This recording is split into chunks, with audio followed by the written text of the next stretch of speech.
Thursday, welcome back to the sewing room. I am wearing another Butterick 5951 with this time with the Vian cardigan, although I do still have on the green belt from the last one because I think it works. So I am going to look for a yellow belt, but like a vintage one or a second-hand one from eBay. Anyway, I am back down in the sewing room to continue working on my projects. I have 6 left out of the 10 that I cut out.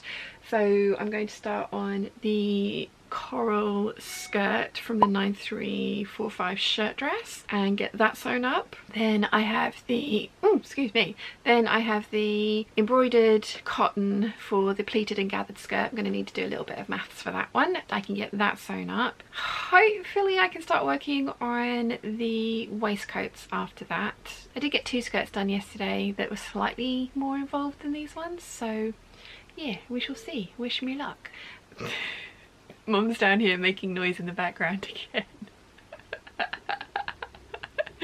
She's always like, I'm trying to be quiet, and then she does things and it makes noise and she gets very like, oh, didn't think it was going to do that. So yeah, we are all sorted and down here.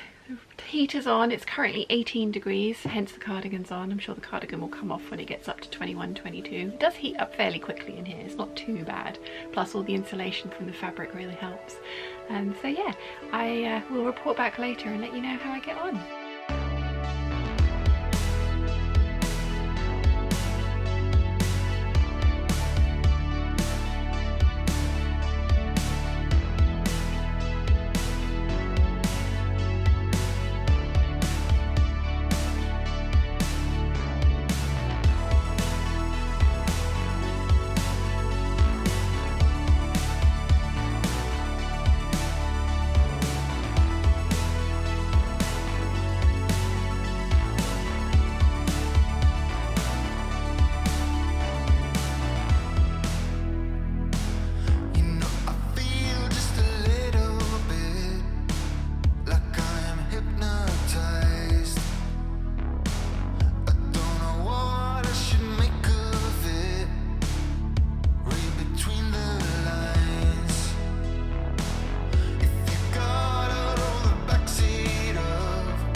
So again, I really thought things through and put a dress on today, but I have finished the 9345 skirt and I decided to work on the waistcoat instead of the pleated and gathered skirt because I needed to get up and do some measuring for that, and Mum was using the tables, so waistcoat it was. So I'm gonna have to tip you down a little bit. Okay, this is the 9345 Vogue shirt dress, but the skirt portion of it. I literally just cut a straight waistband around the top. Probably could have done with a curved waistband. There is a little bit of gaping back there, but that's not the end of the world. It's from the grey slate wool and rayon suiting from Lady McElroy, and I love it. I have used coconut shell buttons, 5/8 of an inch coconut shell buttons down the front. In fact, they might be 3/4 of an inch ones. But yeah, it's really, really pretty. I like it a lot. It's going to go really well with the rest of the collection. I am going to show you the waistcoat as well. I haven't tried this on yet. This stuff does crease the minute you look at it, so that is fun. I have got a Vogue 9345 shirt actually in this kind of colourway that I am going to make tomorrow. I was going to work on it this evening, but I am hungry and I want to go and sit and talk to Chi, and I've got lots of editing to do because I filmed the entire making of process of both of these garments today because I thought that could be quite interesting. So yeah, that's the two of them together. Obviously maybe not with this dress, although actually that's not a bad neckline for under the waistcoat, is it? Yeah, that's not too bad. I mean, the wrong colours obviously, but I really like it. I like it a lot. And as I say, let's tip you back up. As I say, I am going to be making a shirt with the giant sleeves like the dress I was wearing yesterday in it's ever such a slightly lighter shade than this. So I'm going to be wearing, I'm gonna hopefully finish that tomorrow. Kind of the idea is that it will all go together. I think it will look quite fun all as one outfit, but I do like the waistcoat over the skirt. I think that's really nice. Yeah, I'm pleased with that, very pleased with that. I do have a waistcoat out of the raw silk that I finished the skirt with yesterday as well, so that one I'm hopefully going to get done tomorrow too. Loads of you guys were saying that I could get away with wearing that raw silk one in winter, and I agree with you. It's just going to be the styling, you know, like roll necks, knee-high boots, tights. It's going to look nice. It is going to look nice. It just feels like a very summery fabric, but it maybe feels like a summery fabric because Stitch Fabrics described it as summer weight silk, so maybe that's why I've got it in my head that it's a summery fabric. But yeah, very pleased with this. It definitely needs a good steam. It really, really does need a good steam. This as I say, this kind of wool suiting creases the second you look at it. I ended up using the Woodland Harmony bias binding that I made. I've got a little bit left, probably enough for a neckline on something else. And I have lined my waistcoat, which, let me show you the back. I don't put the kind of like ties on the back of the waistcoat because I hate having a knot in my lower back. When I sit on things, it just really gets in the way. So yeah, I've lined this one with Savannah. How many print clashes can there be? This is the Savannah Lena Crepe. It works really well for a lining. It's not really, really slippery, but it's slippery enough that, you know, it doesn't too badly catch on the thing that you've got underneath of it, I don't think. Will I ever wear these undone? Probably not. Oh, I need to give this back and press as well. I have pressed all this, I promise, but it's also been sat on the side kind of while I sew the buttons and things on, so yeah, it needs a press. It needs a damn good pressing, but I'm very pleased with this. This is the fourth McCalls 5193 waistcoat that I've made. I really love this pattern. Daisy May sent it to me as part of the KB pattern swap that year. Yeah, I think I just need to press the back a little bit better. It's kind of rolling a bit, but that's easy enough to do. But the front is looking really good, so very happy with that. Very happy with that indeed. There will be more of these waistcoats. I am trying the 6013 or the 6103 from New Look with the raw silk.